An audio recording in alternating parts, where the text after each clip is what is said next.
first of all, let me say, we clarify this because apparently it's been said that I declined into alcoholism immediately after that, and I lost interest in football. I mean, the following year I was a league top scorer and we won the FA Cup at Wembley.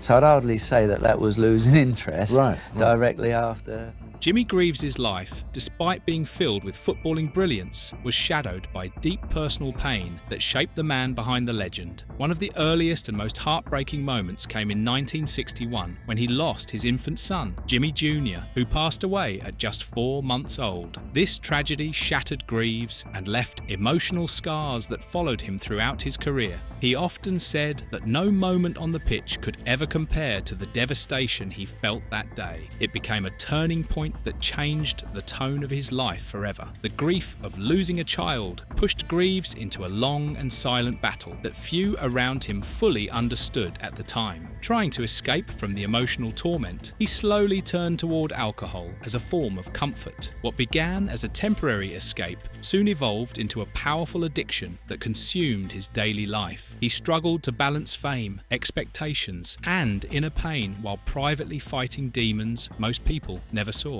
This period marked the beginning of decades-long turmoil he carried behind his charming public persona. His drinking intensified during the peak of his career, affecting both his performances and relationships. The pressures of being a superstar footballer only fueled his dependency, and he found himself sinking deeper into habits he couldn't control. Greaves later admitted that alcohol became the one thing he relied on more than anything else. Even as he scored goals effortlessly, he was losing a very different battle off the pitch. His life was slowly drifting into chaos while the world praised his talent. Missing the 1966 World Cup final added another layer of emotional strain to his story. After battling back from injury during the tournament, Greaves was replaced by Geoff Hurst, who kept his place for the final. Watching England lift the trophy while he stood on the sidelines was a heartbreaking moment he carried for years. Although he celebrated the team's victory, the personal disappointment was immense. It became one of the most painful what-ifs of his legendary career. Later in life, Greaves faced another devastating chapter when he suffered a series of debilitating strokes. These strokes left him with speech and mobility challenges, forcing him to fight yet another battle that tested his strength. The once quick and witty football icon found himself struggling to communicate and move with ease. Rehabilitation was long and exhausting, yet he continued pushing through with remarkable determination. His resilience during this period became an inspiration to many who followed his journey.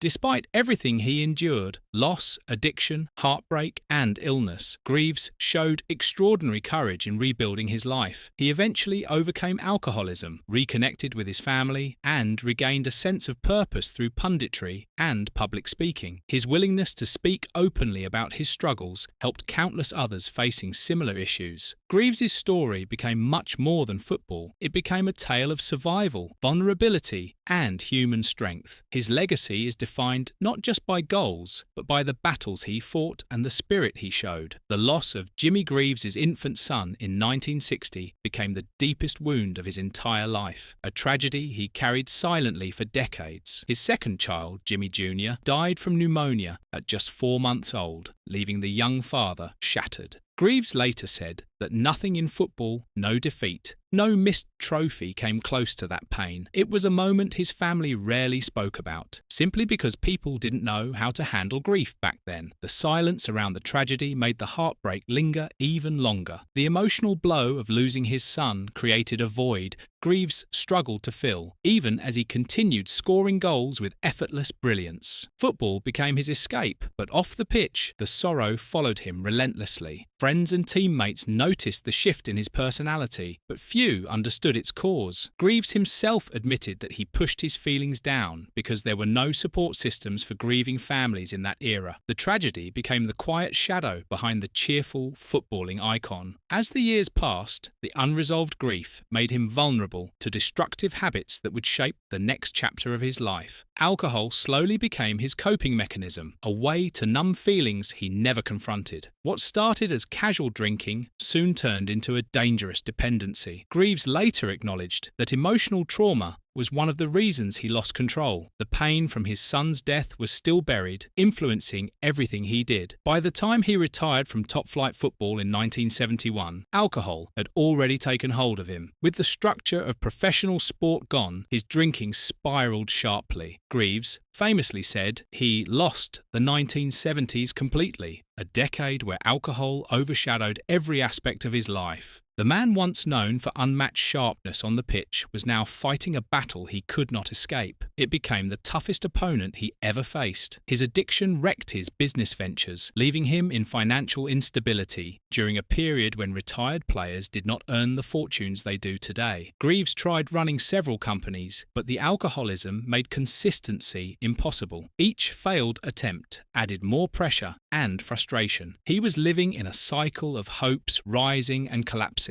His off-field life had become a stark contrast to the glory he once enjoyed. The strain also pushed his marriage to breaking point, leading to a temporary separation from his wife, Irene. The woman who had supported him from his teenage years suddenly found herself unable to reach the man she loved. Greaves later admitted that alcohol changed him into someone he barely recognized. The separation was a wake-up call, but also the lowest emotional point of his life. He feared losing his family forever. In 1978, Greaves finally achieved sobriety, a moment he considered more important than any goal he ever scored. The process was long, difficult, and filled with setbacks, yet he persisted with remarkable determination. His recovery transformed him into a pioneer for openly discussing addiction and mental health long before it became common. He used his platform to help others, speaking with honesty and vulnerability. Sobriety became one of his greatest triumphs. 3 years later, in May 2015, a severe stroke changed his life forever. This one left him unable to speak properly and confined to a wheelchair, drastically altering his independence. Greaves needed daily care from that point onward, marking a dramatic shift from the energetic personality fans remembered. The recovery process was slow and extremely challenging. It was a heartbreaking decline for a man once known for his lightning movement and quick wit. His condition placed enormous financial and emotional strain on his family as they cared for him full-time. Greaves tried to stay positive, but the communication difficulties were incredibly frustrating. Fans rallied behind him, raising awareness and support for his medical needs. Even in his weakened state, he remained a beloved figure. The nation watched his struggle with admiration for his courage. One of the biggest sporting disappointments of his career came in 1966 during England's historic World Cup campaign. After starting the first 3 matches, he suffered a deep leg cut that required 14 stitches. His replacement, Geoff Hurst, performed brilliantly and kept his place for the final. England lifted the trophy, but Greaves watched from the sidelines. He later admitted that beneath the smiles was a deep sadness he carried for years. The financial challenges of his later life forced him into a heartbreaking decision in 2014 when he sold his belatedly awarded World Cup winners' medal. Awarded in 2009 after a campaign by the FA, the medal had huge sentimental value, but rising medical costs and financial difficulties left him with no choice. Selling the medal for £44,000 was a painful reminder of how little security footballers of his era had. It symbolised the harsh realities he faced in old age. Even after his playing days ended, Greaves continued to charm fans with his humour, insight, and unfiltered personality. His television work made him a household name for a whole new generation who never saw him play, but behind the laughter was a man who had survived unimaginable struggles. The warmth he showed others came from his understanding of suffering. That rare authenticity made people love him even more. As his life came full circle, people saw Greaves not just as a striker, but as a survivor who kept fighting until the very end. His legacy goes far beyond numbers and trophies. It lives in the countless fans he inspired, the families he helped through his openness about addiction, and the honesty he brought to the world. Jimmy Greaves taught us that greatness is measured not only in triumphs, but in endurance. If you enjoyed this video and want more inspiring football stories, make sure to like, subscribe, and leave a comment below. Share your thoughts on Jimmy Greaves' remarkable journey and tell us which legend you want covered next. Your support helps the channel grow and brings more powerful stories from the world of sport. Stay tuned for more incredible football content.